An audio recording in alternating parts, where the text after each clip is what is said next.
नमस्कार श्रोते हो. दीपक रेगे कथाकथन चॅनलवर तुम्हा सगळ्यांचं मनापासून स्वागत. श्रोते हो, खास तुम्हा सर्वांच्या आग्रहास्तव लगेचच सुरू करतोय आजपासनं जगन्नाथ शिंदे सरांची कादंबरी निर्भीड. एका निर्भीड पत्रकाराच्या जीवनावर आधारित असलेली ही कादंबरी संपूर्णतः काल्पनिक आहे. या कादंबरीत येणारी नावं, घडणाऱ्या घटना या सर्वच काल्पनिक आहेत. जर कशाशी या गोष्टींचं साधर्म्य आढळलं तर तो केवळ आणि केवळ योगायोगच असणार आहे. ऐकूया श्रोते हो, जगन्नाथ शिंदे लिखित निर्भीड भाग पहिला. झुंजारराव बापूराव माने. झुंजारराव बापूराव माने. हसण्यासारखं काय येतात? तुमच्या बापाच्या दोघांच्याही नावापुढे राव आहे. तो तरुण उपहासानं बोलला. हां, तो आमच्या घराण्याचा सन्मान आहे. हसण्यासारखं काहीही नाही त्यात. झुंजारराव आवाज वाढवून बोलला तसा तो तरुण धारधार नजरेनं झुंजाररावांकडे बघत फिरकी घ्यायच्या भाषेत बोलला. तुमच्या घराण्याने असा कोणता विश्वविक्रम केलाय राव? अफजलखानाचा प्रतापगडावर वध झाला, फत्ते झाली. आनंदाच्या या बातमीनं माझे पूर्वज राणोजी माने बेभान झाले. शिरवळचं ठाणं मोगलांकडे होतं. मुठभर माणसं घेऊन ठाण्यावर स्वारी केली, ठाणं जिंकलं. महाराजांना जेव्हा हे समजलं तेव्हा जातीनं ते राणोजी मानेंना आलिंगन देऊन म्हणाले, राणोजीराव, तुम्ही दौलतीचे खरे रक्षणकर्ते आहात. आजपासून राणोजीचा राणोजीराव. आणि तेव्हापासून आमच्या घरातल्या प्रत्येक पुरुषाला राव म्हटलं जातं. झुंजाररावांनी आपला इतिहास अभिमानानं सांगितला. तर मग झुंजारराव, तुमच्यासारख्या रावांना आमच्याकडे नोकरी नाही, आपण जाऊ शकता. झुंजाररावांनी विनवणी केली नाही, याचना केली नाही. चेहऱ्यावर साधी केविलवाणी छटासुद्धा नाही. तो ताडकन फिरला. निघणार तोच शब्द कानावर आले. थांबा झुंजारराव. झुंजाररावानं मागे वळून बघितलं. मुख्य खुर्चीवर बसलेले प्रौढ गृहस्थ बोलले होते. बसा. झुंजारराव बसला. शेजारी बसलेला तरुण नाराज झाला होता. यापूर्वी पत्रकार म्हणून काही अनुभव नाही. पत्रकारितेची पदवी वगैरे नाही. एवढ्या मोठ्या वृत्तपत्राची जबाबदारी आपण स्वीकारू शकता? निश्चित. कशाच्या बळावर बोलता आहात? आत्मविश्वास. तो तरुण मध्येच बोलला. पप्पा, कशासाठी व्यर्थ वेळ घालवताय? एका जागेसाठी 25 अर्ज आहेत. विकी, तू थांब, मला विचारू देत. विकी त्या तरुणाचं नाव. पप्पा, आपल्याला आवृत्तीसाठी संपादक हवाय. कार्यालय प्रमुख नेमतो आपण. त्याच्या बोलण्याकडे दुर्लक्ष करत प्रौढ व्यक्ती झुंजाररावांची मुलाखत घ्यायला लागली. यापूर्वी काय करत होता? तसा बेकारच आहे, पण कविता करतो, कथा लिहितो. आजवर काही घटनांवर प्रासंगिक लेखन केलंय. अरे, साहित्य आणि पत्रकारिता यात फरक असतो. विकी मध्येच म्हणाला. विकी प्लीज. त्या प्रौढ व्यक्तीनं त्याला थांबवलं आणि पुढे प्रश्न केला. तुमच्यावर जबाबदारी टाकली तर काय कराल? दैनिक सुप्रभातचा खप 4 महिन्यात 1.25 पट करीन. जाहिरातीत दुपटीनी वाढ करीन. झुंजारराव आत्मविश्वासानं बोलला. ती प्रौढ व्यक्ती प्रभावित झालेली दिसली. आत्तापर्यंत 7-8 जणांच्या मुलाखती झाल्या होत्या. या प्रश्नाचं उत्तर प्रत्येकानं आपल्या मगदुराप्रमाणे दिलं होतं. तुमचे आदेश पाळू, दैनिक सुप्रभात रस्त्यावर विकू, वितरक नेमू, फ्लॅक्सबोर्ड लावू, जाहिरातीसाठी दारोदार फिरू, वर्तमानपत्राची किंमत कमी ठेवू, वगैरे वगैरे. झुंजाररावांचं उत्तर वस्तुनिष्ठ होतं आणि अभ्यासपूर्वक होतं. पण विकीला ते आवडलं नव्हतं. तो म्हणाला, अरे नोकरी मिळवताना कुणीही अशा थापा मारतो. हे वाक्य झुंजाररावाला चांगलं झोंबलं. तो ताडकन म्हणाला, सर, थापा मारणारा मी पुढारी नव्हे आणि नोकरी मिळवण्यासाठी थापा मारणारा मी कुणी लबाड खोटारडाही नव्हे. मी झुंजारराव आहे. माझा माझ्यावर विश्वास आहे.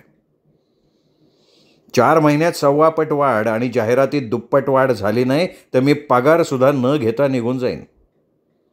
म्हणजे मग पुन्हा जाहिरात, मुलाखती, हाच उद्योग करायचा आम्ही? तुमच्याकडे पत्रकारितेची पदवी नाही, अनुभव नाही, आपण जाऊ शकता. विकी, ती प्रौढ व्यक्ती चिडली. विकी, अरे माझ्याकडे कुठली आहे डिग्री?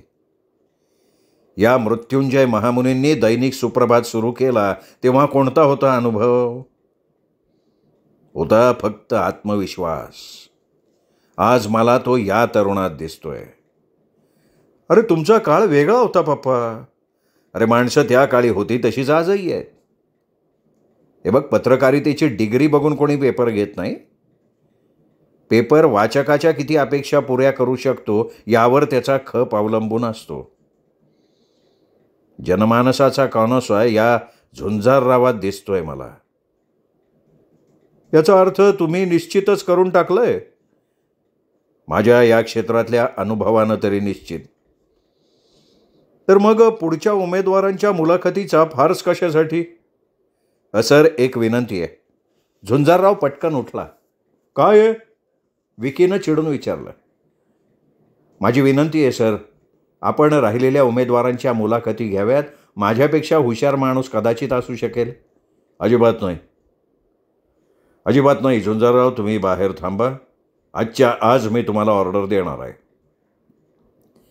झुंजारराव बाहेर जाण्यापूर्वीच विकी बाहेर निघून गेला. झुंजाररावही जाणार होता, पण मृत्युंजय महामुनी म्हणाले, झुंजारराव बसा.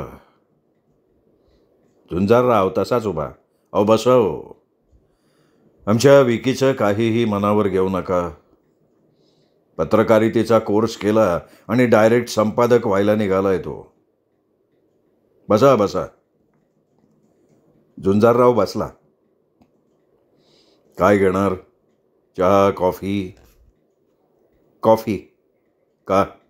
चहा घेत नाही? नाही. मृत्युंजयाने टेबलावरचं बटन दाबलं. शिपाई आत आला. हे बघ, 2 कप कॉफी घेऊन ये. 2 कॉफी? हो. आपण तुम्ही तर आज कॉफी पिणार आहे मी. म्हणजे सर? अरे तू जा ना बाबा.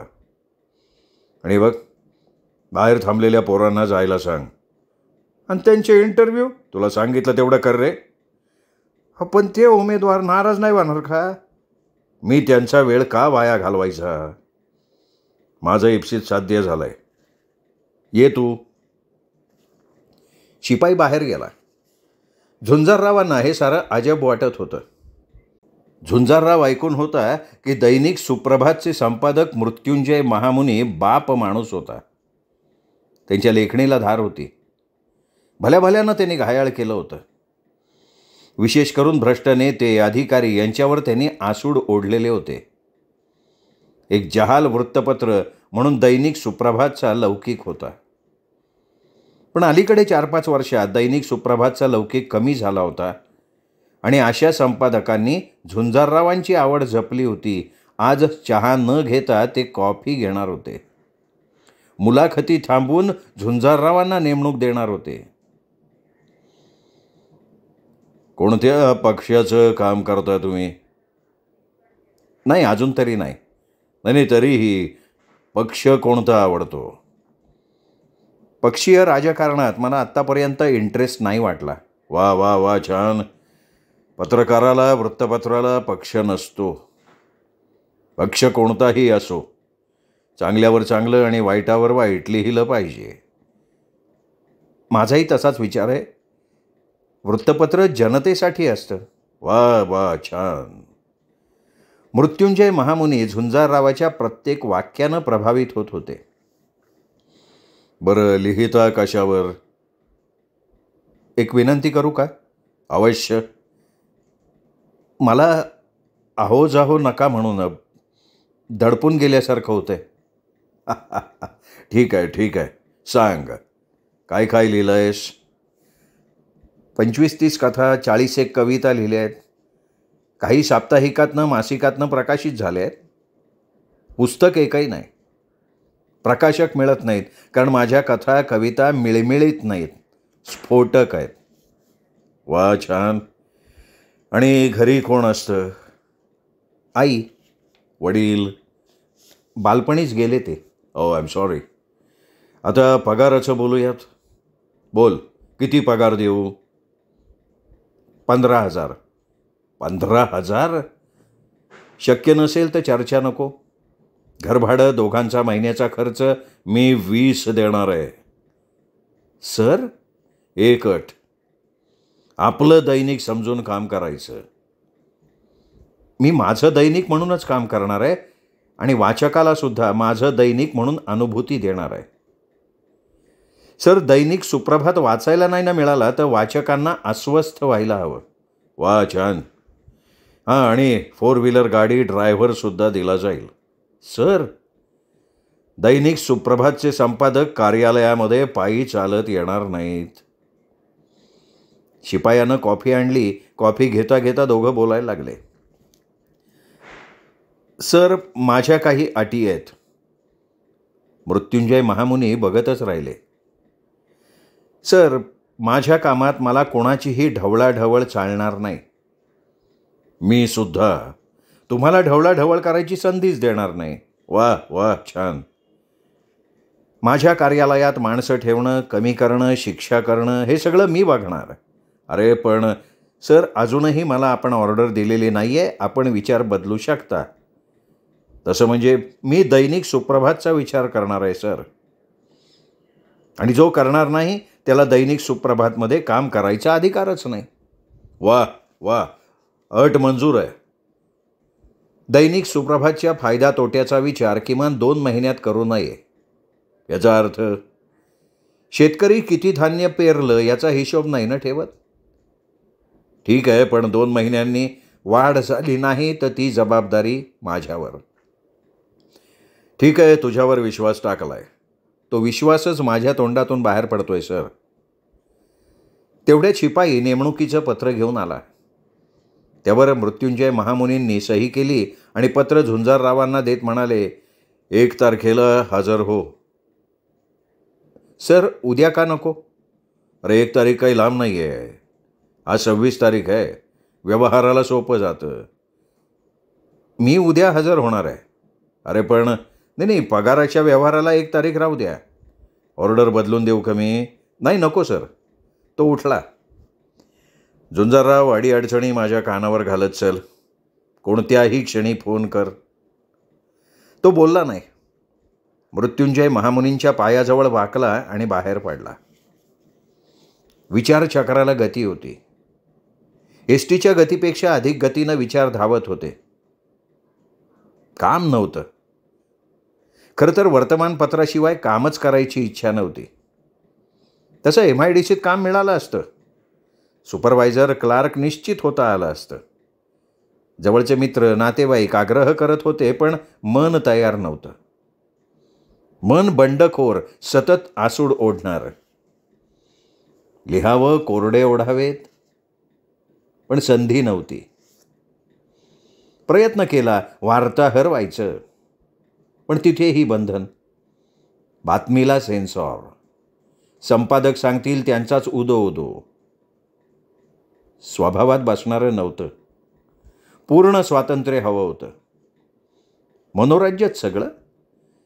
हे करायचं, तसं करायचं, लिहायचं. आणि आता ते खरं होणार होतं. झिजण्याची तयारी होती. लेखणीची तलवार करायची मनीषा होती. प्रसंगी बॉम्ब टाकण्याची क्षमता होती. एखाद्याची फाडण्या इतपत हिंमत होती. सारे कल्पनांचे खेळ. आता संधी मिळाली होती. काय करायचं, काय छापायचं, कोणतं सदर सुरू करायचं, अग्रलेखाचं स्वरूप कसं ठेवायचं, जाहिराती कशा वाढतील, विक्री कशी वाढेल. प्रश्न प्रश्न आणि प्रश्न. त्या प्रश्नांना झुंजाररावांचीच उत्तरं. तपासणीस झुंजारराव. उत्तर चुकलं असं वाटताच पर्यायसुद्धा झुंजाररावांचा. परीक्षार्थी आणि परीक्षक एकच.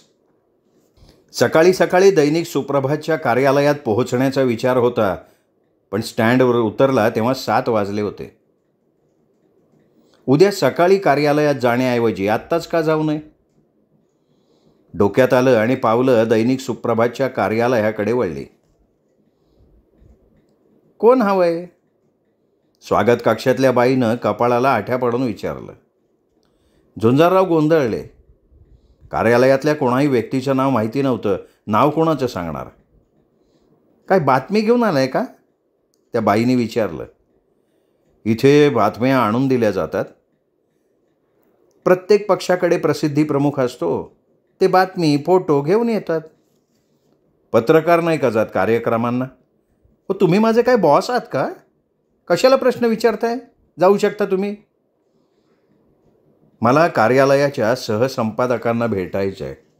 आत्ता नाही भेटू शकणार ते. का बरं? पुन्हा प्रश्न. हे बघा, तुमच्या प्रश्नांचं माझ्याकडे उत्तर नाही. जा तुम्ही. सुरवंटाकडे बघत बोलावं ना तशी ती बोलली. मॅडम, अहो महत्त्वाचं काम आहे हो. हे बघा, पत्रकार भोसल्यांचा आज वाढदिवस आहे. ऑफिसमध्ये त्यांच्याबरोबर ते बसलेत. हां, म्हणजे जेवायला कुठेतरी बाहेर जाणार असतील नाही का? पुन्हा प्रश्न. काय सारखे प्रश्न विचारताय हो? मग काय इथे जेवण बनवणार का? आम्ही सगळे फॅक्स झाले की निघणार आहोत. जा तुम्ही, उद्या या. झुंजाररावांना समोरच संपादकांचं कार्यालय दिसत होतं. ते भराभर चालत निघाले. अहो अहो अहो कुठे चाललाय तुम्ही? तिथे महत्त्वाची मीटिंग सुरू आहे. अहो. ओरडतच ती बाई मागे आली होती, पण त्यापूर्वी झुंजाररावांनी दरवाजा ढकलला होता. समोर जे चित्र दिसलं ते अत्यंत किळसवाणं होतं. मुख्य टेबलाभोवती 5 जण बसले होते. खुर्चीवर एकदम फाटका माणूस बसला होता. टेबलावर दारूची बाटली होती. 5ही ग्लास भरलेले. सिगरेटच्या धुरानं ऑफिस पूर्ण भरलेलं होतं. हास्यविनोद चालले होते. अरे कोण हवंय? एकानं चिडून विचारलं. झुंजाररावांनी दरवाजा खाडकन आपटला आणि काहीही न बोलता तो बाहेर पडला. सकाळी 9 वाजता झुंजारराव ऑफिसमध्ये पोहोचला. त्यावेळी ऑफिसमध्ये कोणीही आलेलं नव्हतं. दरवाजा मात्र उघडा होता. तो बाहेरच उभा होता. थोड्याच वेळात एक फाटका माणूस येताना दिसला. झुंजाररावांकडे नजर न टाकता तो आत शिरला. त्याचा चेहरा उतरला होता. सुस्त वाटत होता. तुम्ही इथले शिपाई का? झुंजाररावांनी त्याला विचारलं. हा, येस. तू कोण? ओळखलं नाही? रात्री मी आलो होतो तेव्हा संपादकांच्या खुर्चीवर बसून तू पीत होतास. हा, ते पार्टी होती ना, भोसलेचा वाढदिवस. या कार्यालयाला प्रमुख कुठे आहे? सगळेच सहसंपादक. पाठेनी राजीनामा दिला तेव्हापासून खुर्ची रिकामीची. म्हणून तू संपादक झालास? तुमच्या बापाचं काही गेलंय का? नाही, ते बघू आपण. आधी संपादकांची केबिन खोल. माझ्याकडं नाही चावी. मग कुणाकडे चावी? राणेबाईच्याकडं. नंबर दे. नाही, खोलतो ना.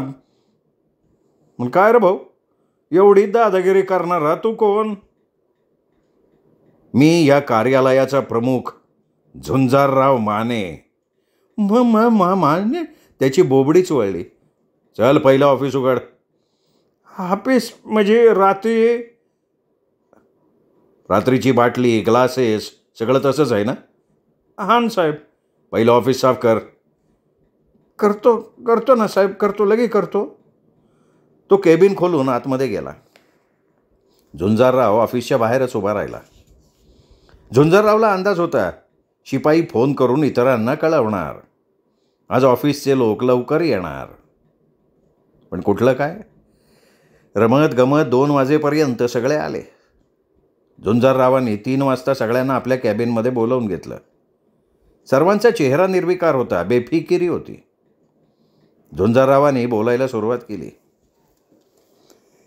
आपल्या मीटिंगची सुरुवात स्वतःच्या ओळखीनं करूया. मी झुंजारराव माने, राहणार शिरवळ. या कार्यालयाची आणि आवृत्तीची जबाबदारी माझ्यावर आहे. एक तरुण गालातल्या गालात खाली पाहून हसला. झुंजाररावाच्या नजरेला ते आलं, पण तो काही बोलला नाही. आता तुमच्या ओळखी सांगा. राणेबाई, आता तुम्ही नाव घ्या. दुसऱ्या एकानं कोटी केली. झुंजाररावानं संयम राखला.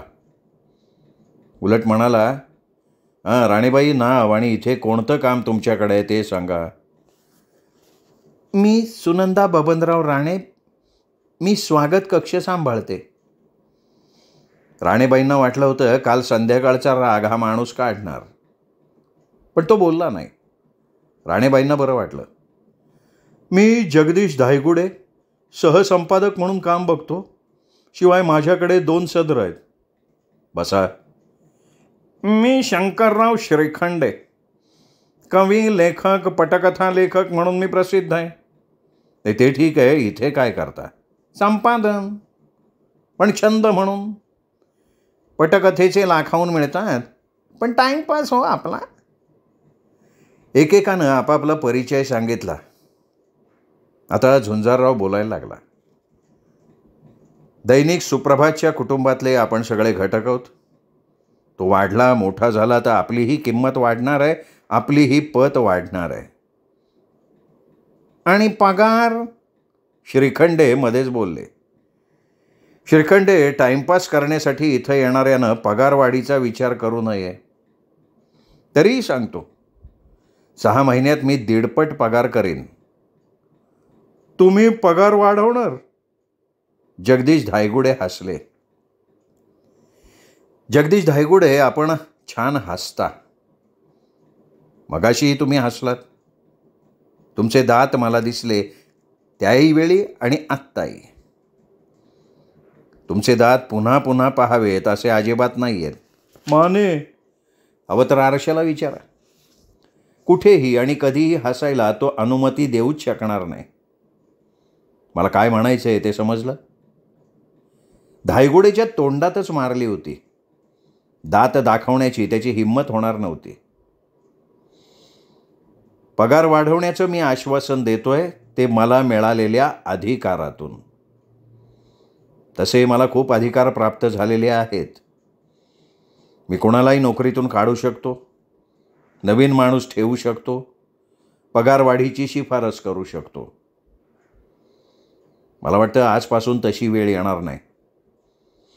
काल इथे काय चाललं होतं, आज कोण किती वाजता आला हे मला माहिती आहे, पण तो भूतकाळ आहे. आजपासून मला केवळ दैनिक सुप्रभातचा विचार करणारा माणूस इथे हवा आहे. सगळे कान पाडून ऐकत होते. दैनिक सुप्रभातचा सुवर्णकाळ माझ्यापेक्षा आपल्याला जास्त माहिती आहे. तो सुवर्णकाळ पुन्हा यावा यासाठी इथून पुढे पगार मिळणार आहे. टाइमपास करण्याचं हे ठिकाण नाही.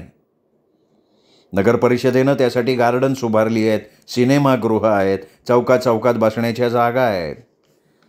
माने, मला म्हणायचं होतं. श्रीखंडे मध्येच बोलले. त्यांना बोलू न देता झुंजारराव म्हणाला, काय म्हणायचं होतं ते म्हणून झालंय. आम्हाला बोलायची संधीच नाही का?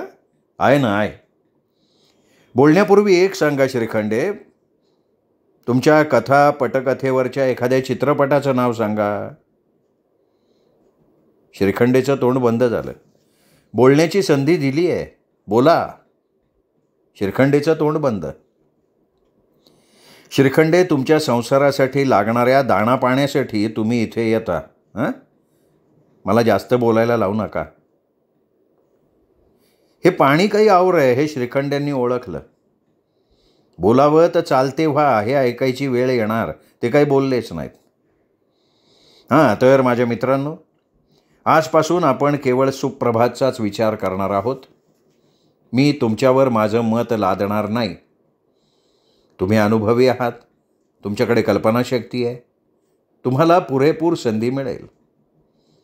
2 दिवसांचा अवधी देतोय. दैनिक सुप्रभात वाढवण्याच्या दृष्टीनं काय काय करता येईल ते मला सांगायचं आहे. 31 तारखेला आपण इथे बसायचं आहे. 1 तारखेपासून तुमच्या अपेक्षेप्रमाणे तुम्हाला संधी. मीटिंग संपली. 31 तारखेला सारे पोपट झाले. मानेचा माने साहेब झाला. सगळ्यात महत्त्वाचा हा बदल झाला. सर, मी एक सदर लिहू इच्छितोय, पूर्ण राजकीय, राजकारणी लोकांवर सडेतोड लेख. श्रीखंडे म्हणाले, लिहा, जरूर लिहा, अडचण आली तर मी आहे. सर, बातम्या सर्व छापतात. मला वाटतं आपण निवडक बातम्यामागची बातमी छापूया. त्यासाठी बातमीच्या खोलात जायला लागेल. माझी तयारी आहे. शब्दावर जोर देऊन धायगुडे म्हणाले. सर, मी बोलू का? राणेबाई म्हणाल्या. हां, बोला ना, बोला मॅडम. आपल्या सुप्रभातची किंमत जरा जास्तच वाटते आहे. 5 रुपये खूप वाटतात हो. मग किती असावी? तशी किंमत 3 रुपये. राणेबाई, पेपर तोट्यात जाईल. आपल्याला परवडेल का? निश्चित परवडेल. अंकांची संख्या वाढली तर निश्चित वाढेल. पेपरचा खप वाढला तर ही किंमत निश्चित योग्य ठरेल. आणि समजा आपण पेपर फुकट म्हणजे विनामूल्य दिला तर? झुंजाररावाच्या या प्रश्नाचं उत्तर कोणाकडेही दिसत नव्हतं. बोला ना श्रीखंडे, मनात आहे ते बोला. अहो, तुम्हाला मला हे कार्यालय बंद करून घरी बसायला लागेल. नाही, असं अजिबात होणार नाही. झुंजारराव आत्मविश्वासानं बोलला आणि पुढे बोलत राहिला. जगातलं सगळ्यात मोठं वर्तमानपत्र जपानमध्ये निघतं. पुस्तकांच्या जाडीचं म्हणजे 200-300 पानाचं ते वर्तमानपत्र असतं, पण किंमत 0. तुम्ही वर्तमानपत्राच्या संदर्भात निगडीत आहात. सांगा, याचं कारण काय? सगळे गप्प. विनामूल्य वर्तमानपत्र म्हणून वाचक अधिक, तरीही विनामूल्य वर्तमानपत्र. तरीही कुणी काही बोलेना. मग झुंजाररावच बोलायला लागला. याचं कारण त्यातल्या जाहिराती. वर्तमानपत्राची छपाई, वितरण, त्या अनुषंगानं येणारे सगळे खर्च जाहिरातीतून मिळतात. म्हणजे कर्मचाऱ्यांच्या पगारापासून ते थेट विक्रेत्यांच्या कमिशनपर्यंत. एवढं बोलून तो थांबला आणि कोणीच बोलेना असं बघून म्हणाला, जाहिराती वाढल्या तर आपण निश्चितच दैनिक सुप्रभात विनामूल्य वितरित करू शकू. जाहिरात वाढी संदर्भात तुमच्या काही कल्पना? कोण बोलणार? आजवर तसा कोणी विचारच केला नव्हता. पगार चालू आहे ना, बस. बाकीचं काम संपादकाचं. येणाऱ्या जाहिराती छापायच्या, बातम्या प्रकाशित करायच्या, बस, काम संपलं. मी तुम्हाला माझी कल्पना सांगतो. उद्याच्या अंकात पहिल्या पानावर जाहीर करून टाकूया, दैनिक सुप्रभात दिनांक 10 पासून विनामूल्य मिळेल, किंमत 0 रुपये. उड्या पडतील दैनिक सुप्रभातच्या अंकावर, राणेबाई म्हणाल्या. महामुनी साहेब आपल्याला दुसऱ्या दिवशी घरी पाठवतील. मग श्रीखंडे, घरी जाण्याची भीती खरं तर तुम्हाला वाटायचं काही कारण नाही ना. पटकथा संवादाचे तुम्हाला लाखो रुपये मिळतात. झुंजारराव थोडा वेळ थांबले आणि आपली कल्पना त्यांनी सांगितली. हे बघा, इतर सगळ्या वर्तमानपत्रातल्या जाहिरातदारांची यादी तयार करू, त्यांना समक्ष भेटू, अंकाची संख्या सांगू. जर विनामूल्य दैनिक सुप्रभात अंकाच्या माध्यमातून लाखो लोकांपर्यंत जाहिरात जाणार आहे असं म्हटलं तर कोण जाहिरात देणार नाही? 10% जाहिरातीचा दर वाढवूयात. भेटीत विश्वासात घ्या, आपली कल्पना सांगा. सगळ्यांचे चेहरे उजळले होते. जयसिंगराव पवार, आपण जाहिरात विभागाचे प्रमुख आहात, बोलाल का नाही? सर, मी एकटा काय करू शकतो? मदतीला 2 माणसं देतो. मी आहे. बोला, आणखीन काय हवं आहे? आपल्या प्रतिनिधींनी सहकार्य केलं तर सगळ्या जाहिरात एजंट्सना मी स्वतः भेटेन. आता बोला, त्यांचं कमिशन वाढवूयात आपण. सर, जाहिरातदारांच्या कमिशनची पद्धत विक्रीच्या रकमेवर असते. आता आपल्या अंकाला किंमतच नाही, कोण अंक विकत बसणार? बरोबर आहे, बरोबर आहे. आपण विक्री अंकाच्या संख्येवर कमिशन देऊ. हां, मग ते एका पायावर तयार होतील. माझी अजूनही एक शंका आहे, शंकरराव श्रीखंडे म्हणाले. बोला बोला, तुम्ही मनात काही ठेवू नका. समजा 100 अंकांची किंमत 500 रुपये झाली. वर 101 रुपये कमिशन विक्रेत्याचं झालं. अंक गावोगावी पोहोचले. अंकाचं भाडं 1 रुपया धरलं. छपाई, कागद, पत्रकारांचं मानधन, पगार, कार्यालय भाडं, कर्मचारी पगार, सगळं गणितच लक्षात येत नाही हो माझ्या. श्रीखंडे गोंधळून गेले होते. तसं पाहायला गेलं तर हा व्यवहार परवडणारा नव्हता, खरंच परवडणारा नव्हता. कागद, छपाई, पत्रकार, कर्मचारी पगार, वाहतूक आणि अंक फुकट विकायचा. हा धंदा दिवाळखोरीचा, अगदी वेडेपणाचा, स्वतःच्या खर्चानं लष्कराच्या भाकरी भाजण्यासारखा. विभागीय कार्यालय बंद करून अंक बंद करणं हेच यातून निष्पन्न होणार होतं. पण कार्यालय प्रमुखापुढे बोलणार कोण? तरीही शंकरराव श्रीखंडेंनी प्रश्न केला. झुंजारराव माने, आपल्याला यापूर्वीचा काही अनुभव? नाही, अंदाजच होता माझा. अहो, आम्ही 10-10 वर्ष घासतोय इथे. गेल्या 5 वर्षात एक अंक वाढवू शकलो नाही, उलट महिन्याला 100-200 अंक कमीच होत आहेत. विनामूल्य दैनिक देऊन महामुनींना काही जीवनातनं उठवताय का काय? समजा उद्या हे दैनिक बंद पडलं तर त्याची जबाबदारी कोणावर? अर्थात माझ्यावर. नाही, जबाबदारी तुम्ही घ्याल हो, आमचं काय? आम्ही कुठे जायचं? या वयात आम्ही कोणा संपादकाच्या कार्यालयाचे दरवाजे झिजवायचे? पण दैनिक बुडणारच आहे असा विचार तुम्ही कसा करू शकता? मग पैसे येणार कुठून ते सांगा. जाहिरातीतून. शक्य तरी आहे का? हे बघा, याबाबतीत आपल्याला शंका असेल तर आपण आत्ता राजीनामा देऊ शकता. शंकरराव श्रीखंडे काही बोलले नाहीत. मग झुंजारराव सर्वांना विश्वासात घेत म्हणाला, हे बघा, हा प्रयोग आहे.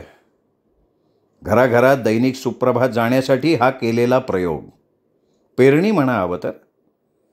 आपण काही दिवसच विनामूल्य अंक देणार आहोत. जाहिरातदारांची एक मोनोपॉली असते, विशिष्टच दैनिकाला जाहिरात द्यायची. विनामूल्य अंक म्हणजे खप मोठा हे त्यांच्या लक्षात आलं की ते आपल्याकडे निश्चितच येतील. कोणीही आपलं मत व्यक्त केलं नाही. मी आपल्या सगळ्या जाहिरात आणि जाहिरात एजंट्सशी बोलणार आहे. आणखीन काही शंका? मूर्ख माणसाच्या कोणी नादाला लागायचं? एकदा फाटेल तेव्हा कळेल. व्हायचा असेल ते होईल. संपादक महामुनींना सुद्धा धडा मिळायला हवा. कार्यालय प्रमुख म्हणून आम्हा कोणाचा त्यांनी विचार केला नाही. आमच्या उरावर बसवला हा झुंजारराव. फेडा म्हणावा आता. सगळ्यांनी आपली तोंड लांब केली. आता आणखीन एक. मी तुम्हाला वार वाटून देतो. श्रीखंडे, तुमच्या लेखणीला धार लावा. एक उत्तम सदर तुम्ही लिहायचं. आठवड्यातून केवळ 1 दिवस. म्हणजे असं बघा, पुढे तुमचं सदर वाचण्यासाठी वाचकानं चातक झालं पाहिजे. पुढे दैनिक टिकलं तर पाहिजे. शंकरराव श्रीखंडेच्या डोक्यात विचार आला. शंकरराव श्रीखंडे, तुम्हाला 2 दिवसांचा अवधी. मला उत्तम लिहिणाऱ्या एका डॉक्टरचा पत्ता हवा आहे. प्रासंगिक लिहिणाऱ्या लेखकांचे पत्ते, मोबाईल नंबर्स हवेत. समजा आज ते दुसऱ्या दैनिकात लिहित असले तरी चालेल. उत्तम कवी, उत्तम लेखक मला हवेत. मी बोलीन त्यांच्याशी. ओके? अशाच काही जुजबी सूचना दिल्या आणि ती मीटिंग संपली. श्रोते हो, तुम्ही ऐकताय जगन्नाथ शिंदे यांची कादंबरी निर्भीड. त्या कादंबरीचा हा पहिला भाग होता. पहिला भाग कसा वाटला कमेंट करून जरूर कळवा. त्या कथेचा, या भागाचा हा व्हिडिओ लाईक करा. आपल्या मित्रपरिवारात, नातेवाईकात हा भाग शेअर मात्र जरूर करा. त्यांनाही एक अप्रतिम अशी कादंबरी ऐकायला मिळू द्या. श्रोते हो, भेटूया दुसऱ्या भागासह उद्या दीपक रेगे कथाकथन चॅनलवर. तोपर्यंत नमस्कार.